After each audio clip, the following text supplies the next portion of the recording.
Well, hello again. Welcome to Stage Right, the podcast that talks about the arts and culture and how we on the right need to reclaim some of that cultural territory that we have ceded to the left for decades. I'm Robert Cooperman. I am your host. And got a couple of things I want to talk to you about today. I want to go over an article that just appeared maybe about a week ago called What the Right Gets Wrong About Art. And I want to go through that article. It's by Roger Kimball. And I want to go through that, talk about its points, and maybe stir some action or activity in the brain cells of those of you who are watching this podcast. But first, I want to talk about my play. I know it's self serving to say that, but that's backwards. But this is the playbill of An Umbrella on a Rainy, Rainy Day. And it was just completed this week, a 3-night run in Dublin, Ohio, where I am domiciled, where my theater company Stage Right Theatrics is domiciled. And look, I want to talk about it because, the response to it was very, very, I hate to use the word interesting because that's such a rhetorically weak word, but it was different than I anticipated. So this is a play about a young family who welcome a brand new baby into the family. So there's already a mother, father, sister, and brother, but now they welcome this little boy, and this little boy smiles all the time, and it causes a great uproar. Why would somebody smile in today's world? How dare you smile in today's world? What's the cause of his smiling in today's world?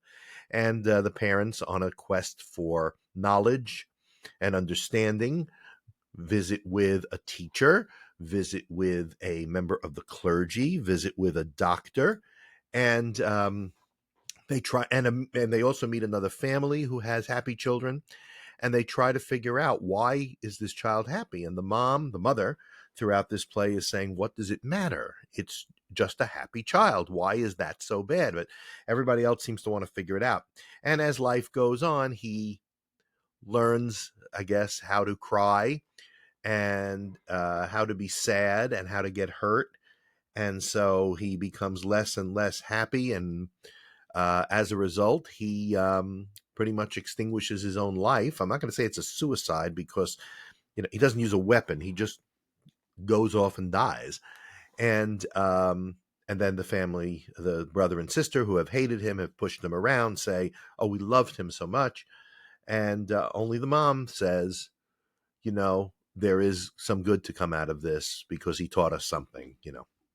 So that was the play. Um, and a couple of people who saw it said, "Yeah, that's deep."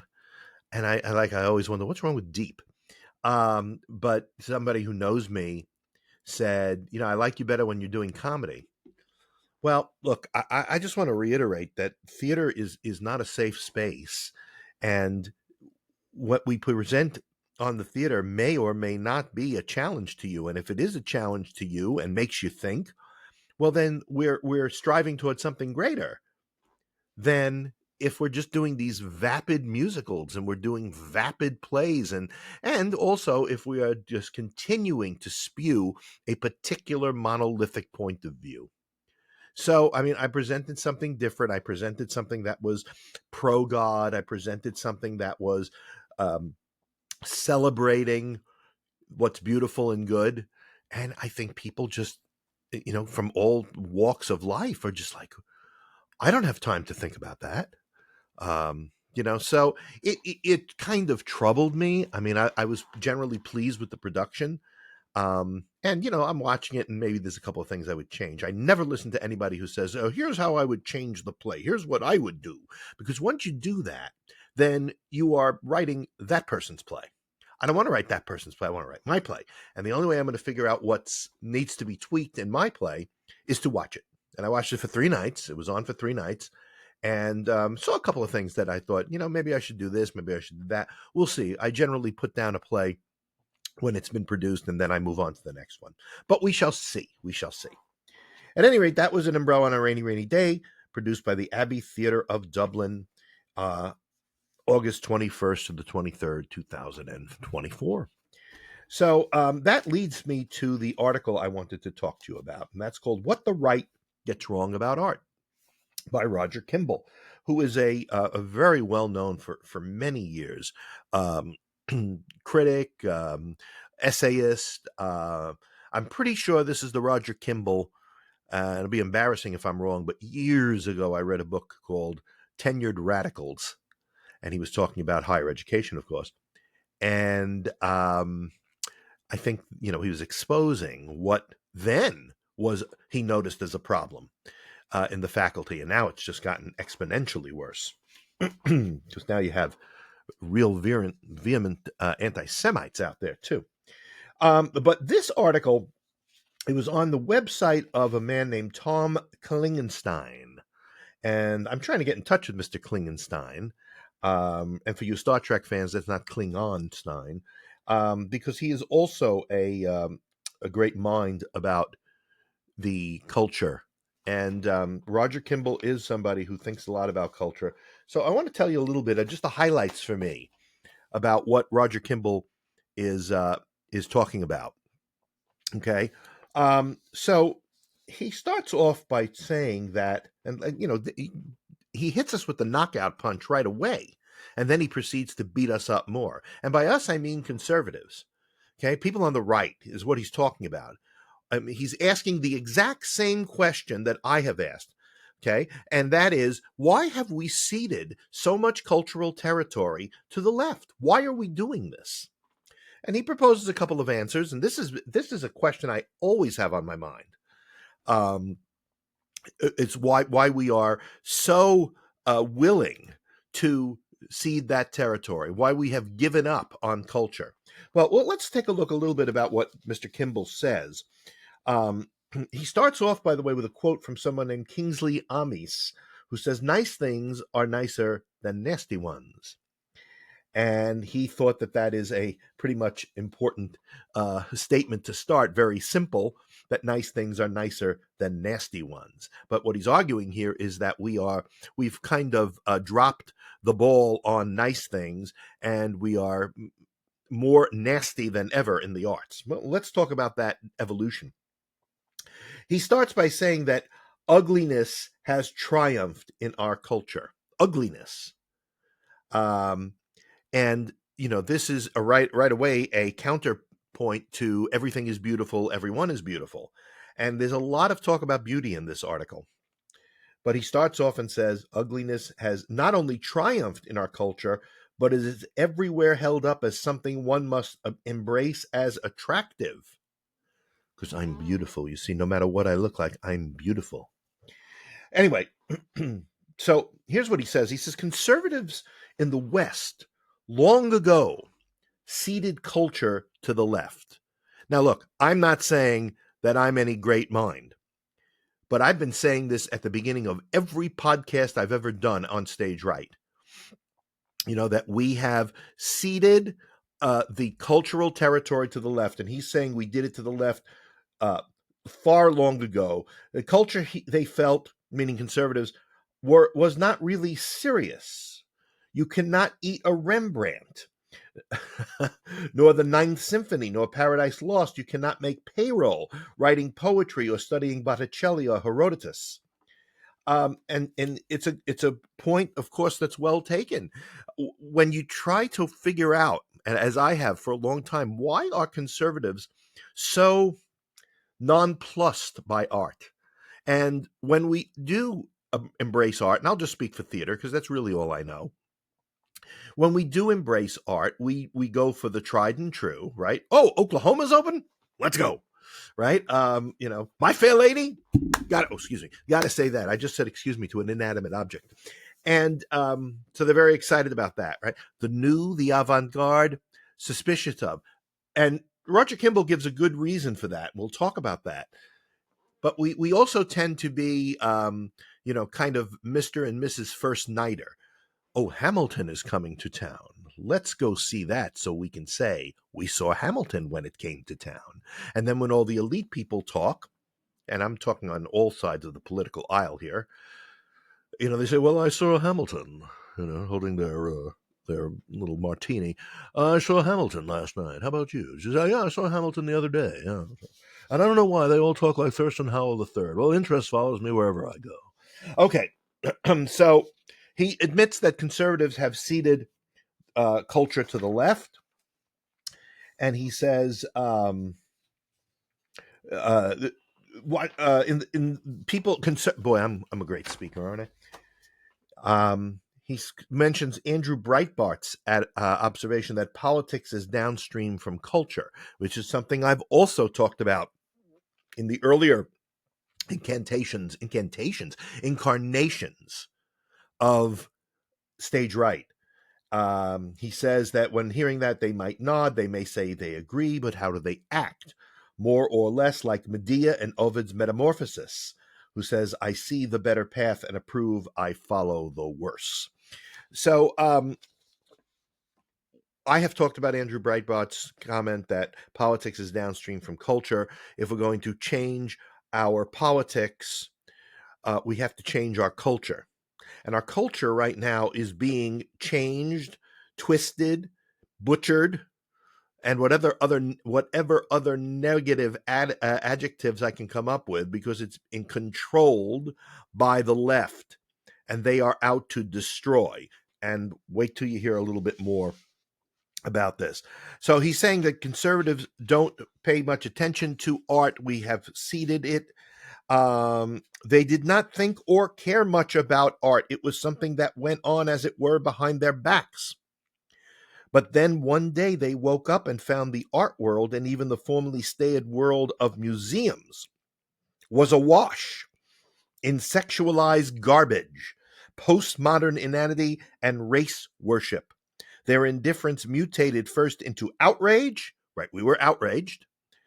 Then, as they took note of the prices fetched by the garbage, it mutated into capitulation. So we are at a point right now, and I mentioned this on my last podcast, if you saw it.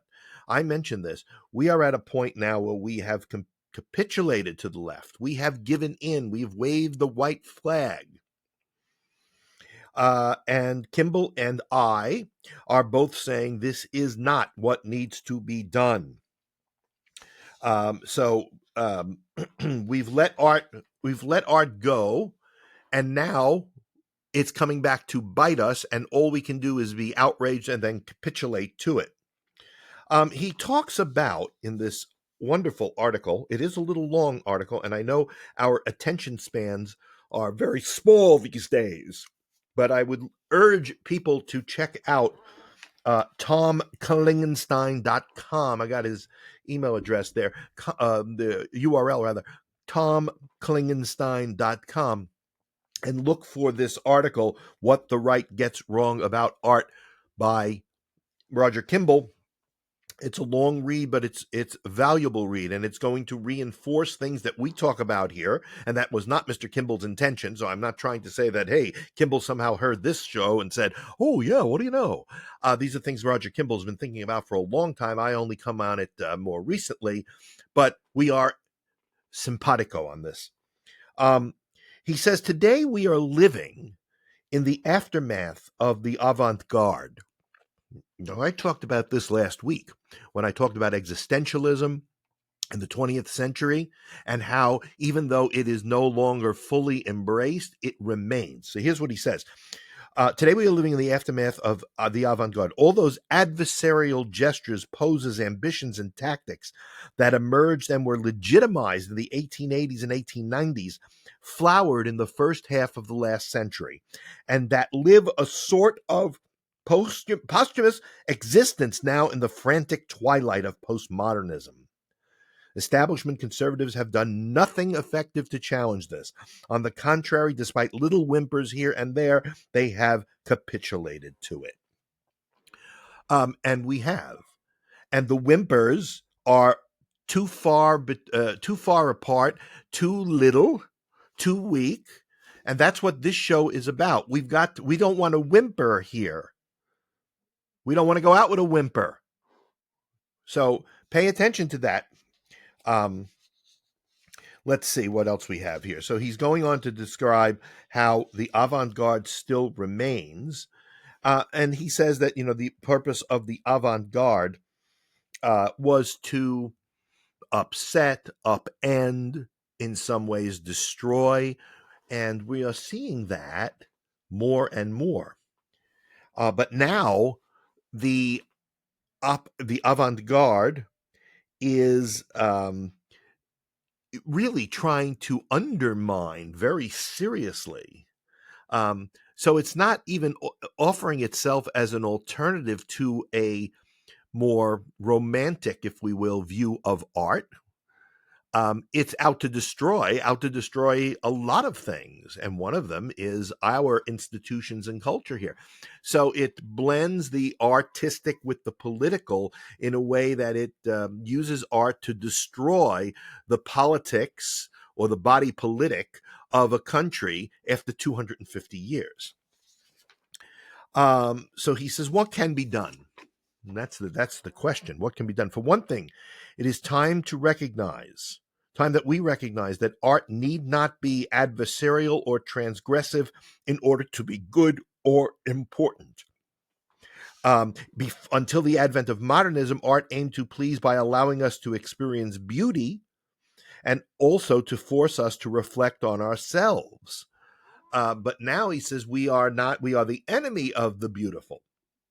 And we'll talk about what beautiful means in a minute.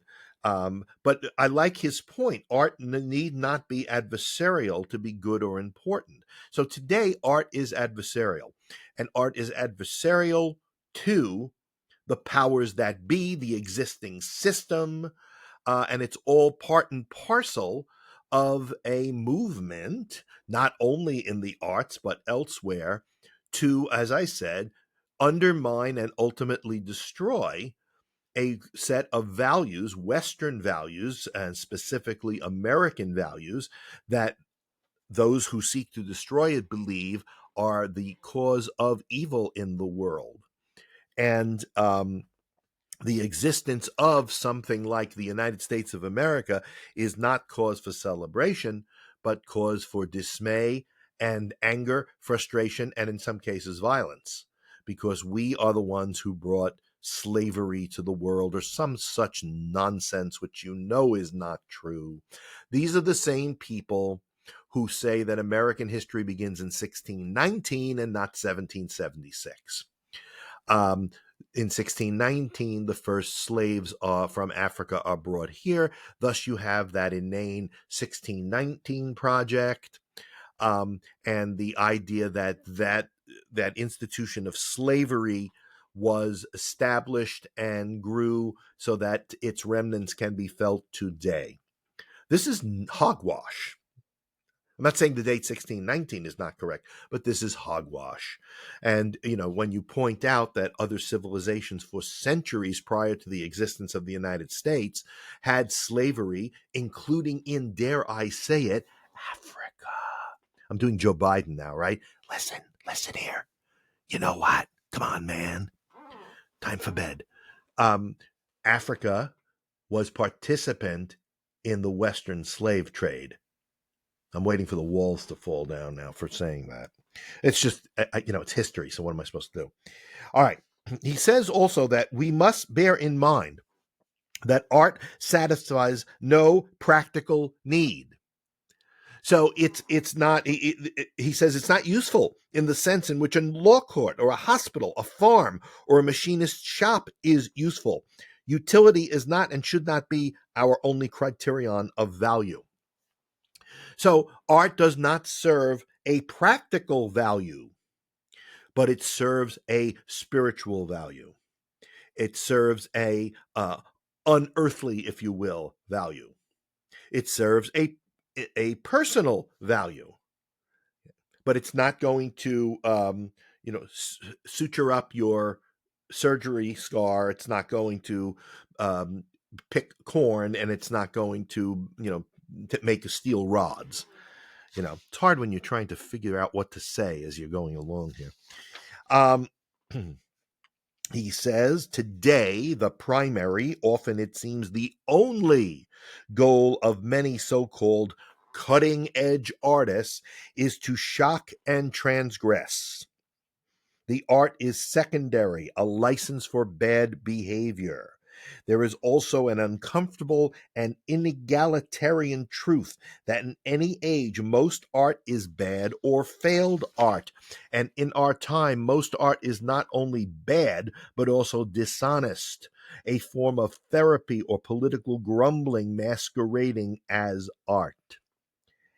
Um, so he's got his finger directly on the condition of art today. And I think those of you who are more traditionally minded people, who have any inkling of the philosophy not only of the West but of this country, the people who understand the importance of both Athens and Jerusalem to the formation of the Western mind and the Western culture and Western government, particularly in the United States, right?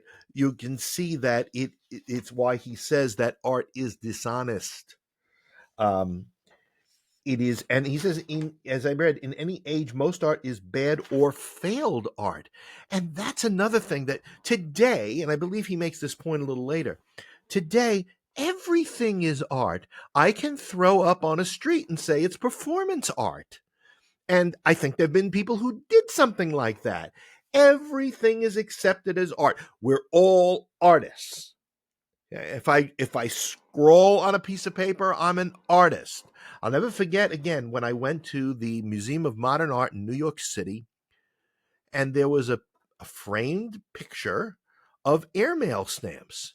I was like, you mean airmail stamp? That's art? I don't even know what the guy was trying to say. I don't care what the guy was trying to say. It's the same thing when I look at those pictures of a whole canvas of red with a yellow line through it or something. This is genius. And you have these elite people who are supposedly in the know who tell you this is good. Those airmail stamps, that's art. Excuse me, I did it again. And I just don't see it and I refuse to accept it. And I don't care if it's sitting in the Museum of Modern Art. I don't think it's art. And if we define everything as art, it's like anything else, folks. If everything is art, then nothing is. So we have lost, contemporarily, we have lost the whole idea of art to elevate, to express goodness, to express truth, to express beauty. We have gotten rid of that notion, and now anything you produce, that's art. You're all artists. We're all artists. I do art. I'm an artist. Um, so that's an important. He goes on to talk about some of the 20th century uh, people who actually were trying to um, challenge the idea of the undesirable as art.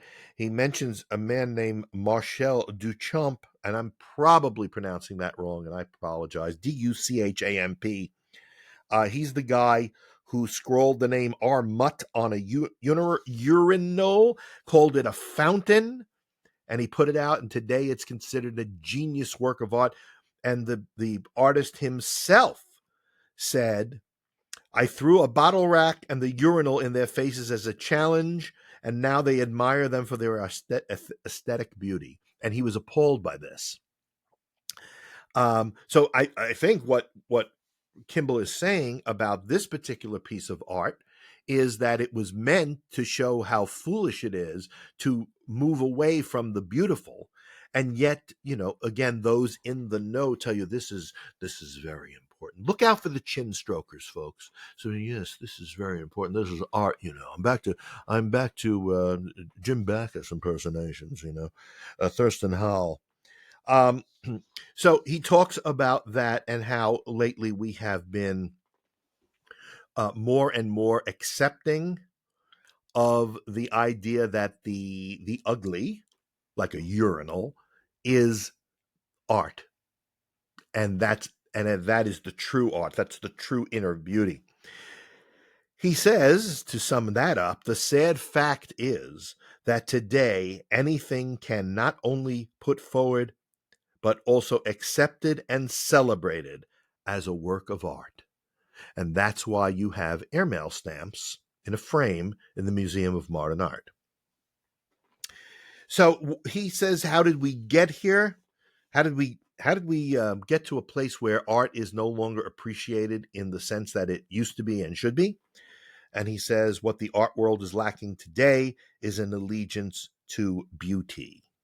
And so he goes on for a couple of pages then to talk about beauty, um, and how we do not strive for the beautiful anymore. As a matter of fact, the uglier the better, because for some reason that's considered the true nature of the work of art. He says, indeed, we suffer today from a peculiar form of moral anesthesia, an anesthesia based on the delusion that by calling something art, we thereby purchase for it a blanket exemption from moral criticism, as if being art automatically rendered all moral considerations beside the point. So once you label something as art, and as we just discussed, everything is art, right? So when I throw up in the street and I say, this is art, it's performance art, it's beautiful, it's from me, it's of me, it's what I'm thinking, it's my opinion of the world right now. And of course, that would get very, very embraced. I got to watch this microphone. Any pushback against it is considered blasphemous. Interesting choice of word there. He brings up, of course, Robert Mapplethorpe. We've discussed him on my show in the past. The photographs of the S&M homosexual underworld, and talked about a juror in the obscenity trial that was in Cincinnati in 1990. And the juror said that he did not like Mapplethorpe's photographs, but nonetheless concluded that, quote, if people say it's art, then I have to go along with it, unquote. No, you don't. No, you don't. Because we're going to say everything is art, and you don't have to go along with it. You don't have to accept that. He says, in the end, though, the aftermath of the avant-garde has been the opposite of amusing. It has been a cultural disaster. For one thing, by universalizing the spirit of opposition, it has threatened to transform the practice of art into a purely negative enterprise. In large precincts of the art world today, art is oppositional or it is nothing. Celebrity replaces aesthetic achievement as the goal of art. He says, it is no secret that much, if not most, art in recent decades has abandoned beauty, abandoned the ambition to please the viewer aesthetically. Instead, it seeks to shock, discommode, repulse, proselytize, or startle. Beauty is out of place in any art that is systematically discounts the aesthetic. So we're going to shove it down your throat, punch it in your face, or whatever we have to do. We see this not only in art, right? We see this in the people who say that there is no more time for debate or discussion. Violence is the only way toward revolution. This is the words of Antifa, right?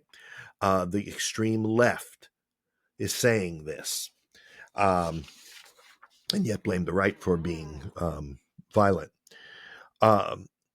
In its highest sense, beauty speaks with such great immediacy because it touches something deep within us.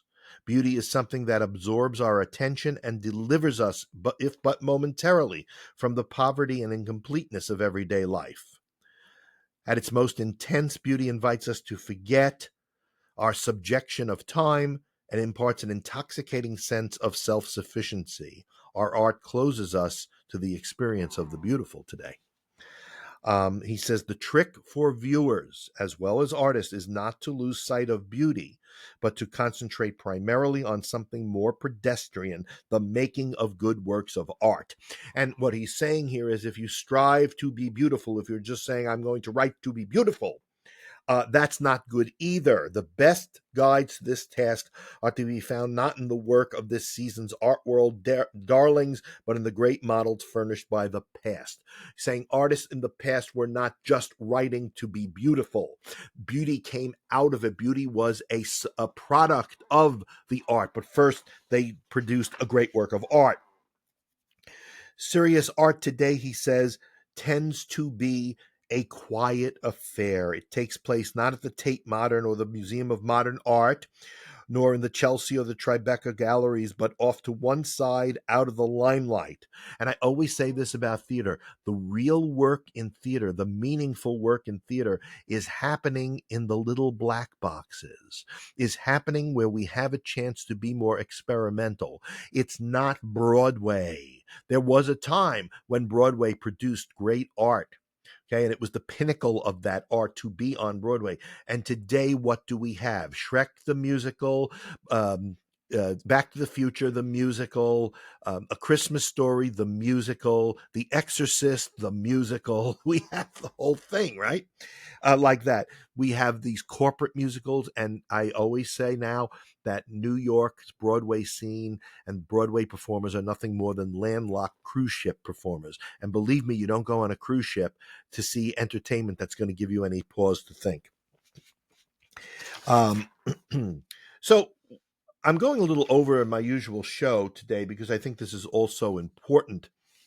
Um, he says he says that art today is enlisted in all matter of extra artistic projects, from gender politics to the grim linguistic leftism of neo-Marxist, post-structuralist, gender theorists, and all the other exotic fauna who are congregating in and about the art world and the academy. The subjugation of art and of cultural life generally to political ends has been one of the great spiritual tragedies of our age. It really made me think about my company, Stage Right Theatrics, because one of the things I have been accused of regularly over 8 years is that I am all about politics, and my goal is political, and it's hard for me to reconcile that with the fact that most art coming from the left is in its own way political. It has a political stance and a set of beliefs, and it proselytizes that. And it has tried to normalize that. And the problem is that we on the right, who should be countering that, we are busy capitulating to it. So my role in Stage Right Theatrics is to be the other side, the mirror image, I guess that would be right, of this equation, where we answer the question: how does a conservative person, how does a traditionally minded person present his or her ideas on stage? Okay, and how do we avoid that from being political? I think that's a point I need to think about more, because I don't want Stage Right Theatrics, the theater company, to be seen simply as a forum for political ideas. I want it to be a forum for good stories, but I also want it to be a forum for the philosophy of this country, and that is based on the philosophy of this country, and presents people who refuse to be called victims.